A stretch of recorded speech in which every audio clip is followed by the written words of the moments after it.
Hey, what's up guys? Right in the eye here, coming back to you guys today with a Tom Clancy The Division build video. This is a, what I like to call, Bruiser build. This is for high DPS and high health. This is not a tank build, but it basically almost is a tank build because you can't really get that much more health than I have here. I mean, I have some people get health up into the $150,000 range, but their DPS is actually severely lacking. So today we're going to take a look at my build here.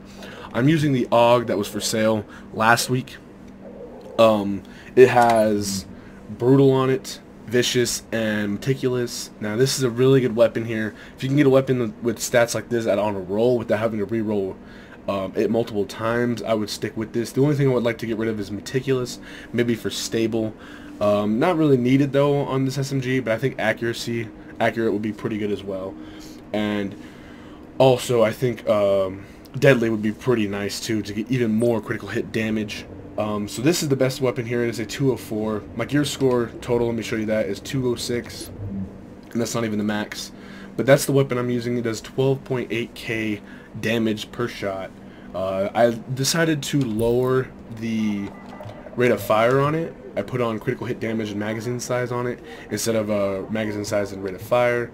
Accuracy and headshot damage on the sight, accuracy and stability on the grip, and accuracy and critical hit damage. It's all about critical hit damage on this weapon here because I have crit chance through the roof because of that Vicious. When I'm at full health, I use a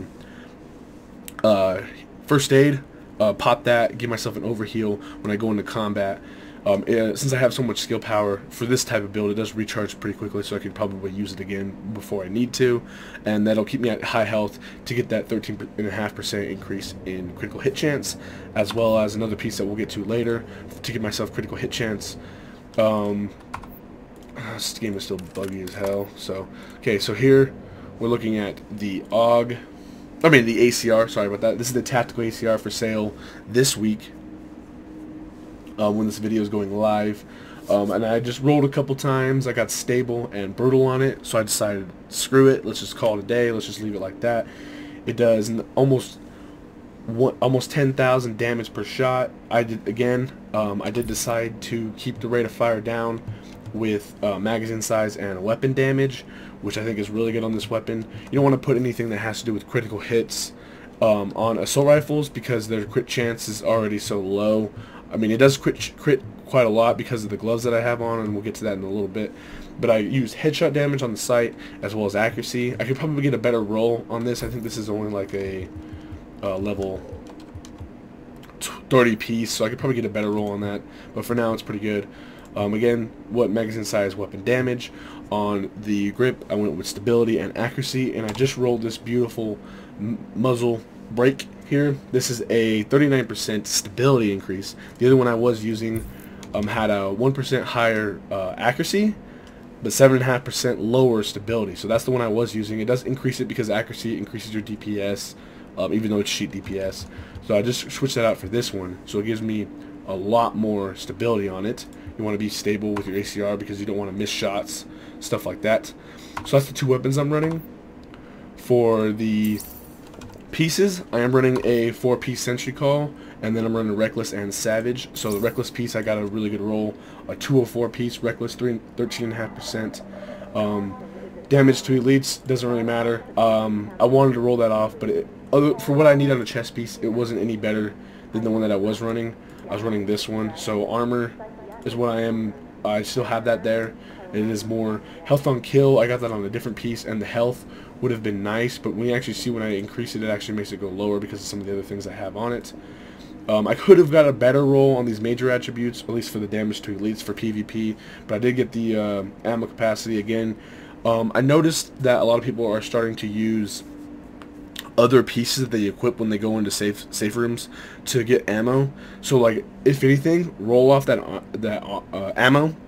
Roll off that ammo capacity, get whatever you want in that minor slot or major slot, wherever it is, and then just switch to a piece, equip a piece right when you're trying to get ammo, put that on, and then you'll get that ammo, and it'll stay up above the maximum rating until you go beneath it, because that's just the way it works. So just roll that off, if anything.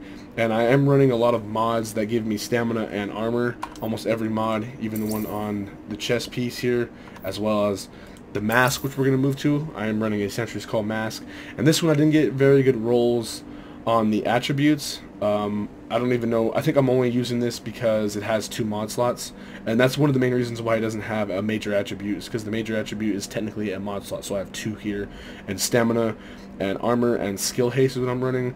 I could probably change that skill haste for something else. You might want to maybe go with signature skill, resource gain, something like that. Yeah, I might actually pop damage resilience is actually pretty good too. I might go with that. But yeah, whatever one you think is good, go ahead and pop that one on. Let's see here. So now we're going to move on to the knee pads. Knee pads, I have armor on it, as always. This one I tried to get a lot of resistance, so shock resistance, bleed resistance, and stuff like that. And one of the key things is on either, I think it's your knee pads, and I think there's one other piece you can get it on. I forgot which one it is. I don't remember, but we'll get to it in a second. But you want to get enemy armor damage. Please get enemy armor damage on at least one piece, preferably your knee pads, because you can get up to 10%. Just have some damage mitigation to people's armor so that you're not just sitting there eating their shots, or they're not just eating your shots all day until you get past their armor, especially for NPCs as well. And I am running a good roll pulse critical hit damage there, as well as a mod slot with health on it, which is fantastic. Let's see what else we got here. Backpack. This is what I was telling you. So my backpack doesn't have ammo on it, so I just switched to this one, get that ammo percent here, and I even put a mod on this one to give me even more. So just switch that out, get your ammo, take it back off, put this stuff back on. So here's my backpack. It's a stamina based. I did get the pretty good roll on the skill power. Again, I would recommend getting this skill power roll here on your backpack because it can get the most. It can get up to like 6,000, I think, just so you can get your skill power up into the 15,000 range. Having your skill power in the 15,000 range means you'll do a lot more heal when you actually use a first aid heal, as well as when you walk back into it to get that overheal back and forth. And it'll increase your pulse damage by a little bit and crit chance, as well as getting your stuff back a little bit faster. You might as well just get some 5,000. Bump it up to 15,000 instead of sticking at 10,000. Some other things, you can get some disorient resistance, makes it where you recover from it faster to get that pulse critical hit. The other one doesn't matter. I wish I would have got one of these and something up here. But again, armor on my stamina mod that I have there. The gloves, these are a beautiful roll. I did get Savage gloves. 182 is the highest ones that I could see. I think I have seen some 204 gloves, but they're like the wrong thing. And to get a pair of gloves that's electronics, re-roll that to get whatever other one you want. Have that, and then have to worry about these. It's just a pain, so you might as well just get a little bit lower one and just stick with the one that you have. So I had a firearms one. So 13% to targets out of cover is fantastic. That's an increase in crit chance. I did get a pretty good roll here, so I got SMG damage, critical hit chance even more, and critical hit damage. So the gloves that I was wearing is these ones. They had 5.5%. So just by putting these gloves on, they are a lower score, but I gain 1% in critical hit chance just on the attribute, as well as 13% to every target that's out of cover. So that's pretty good, and of course it has that critical hit damage. I did get maxed out, so that's max 37. That's max at 6.5%, and that's pretty close to max there. So the next piece we're going to move to is the holster, and this is a Sentry's Call holster, of course. Didn't get any good rolls on it besides the mod slot. I did get some pretty good rolls on these here, so I think the max is like just over 600, so I got pretty good. The electronics could have been higher, but I think I had to re-roll it just to get the mod slot on it, so that kind of screwed me over a little bit. But again, I'm using stamina and health, and this is how I build my character. That's how I'm getting these numbers here. It's a little bit inflated DPS as far as sheet damage goes, because a lot of it's headshot damage and stuff like that, but I aim for the head almost all the time against PvP players, so make sure you're shooting them in the face. And my gear score is high because I did pick up a 204 pistol there, even though the other pistol I had was like 100,000 DPS. So we're going to take a look at my character here.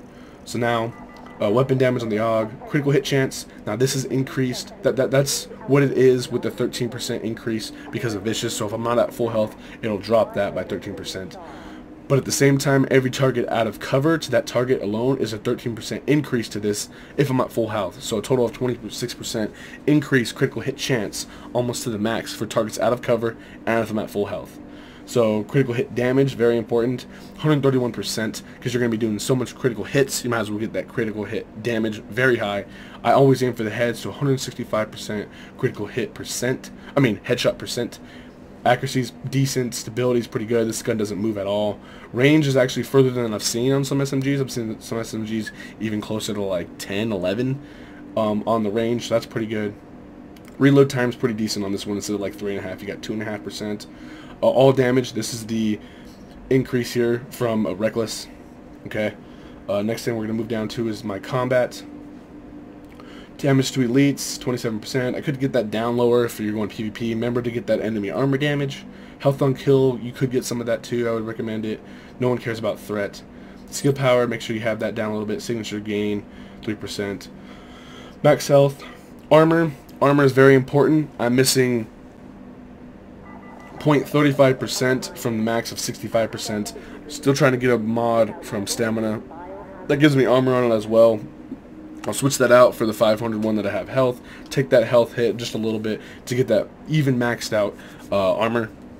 So that's good. It's somewhere between 4,650 armor rating and 4,700. So get somewhere around there, and then you'll have that 65%. Health regeneration is good. All damage resilience. This is from damage mitigation to environmental effects, stuff like that.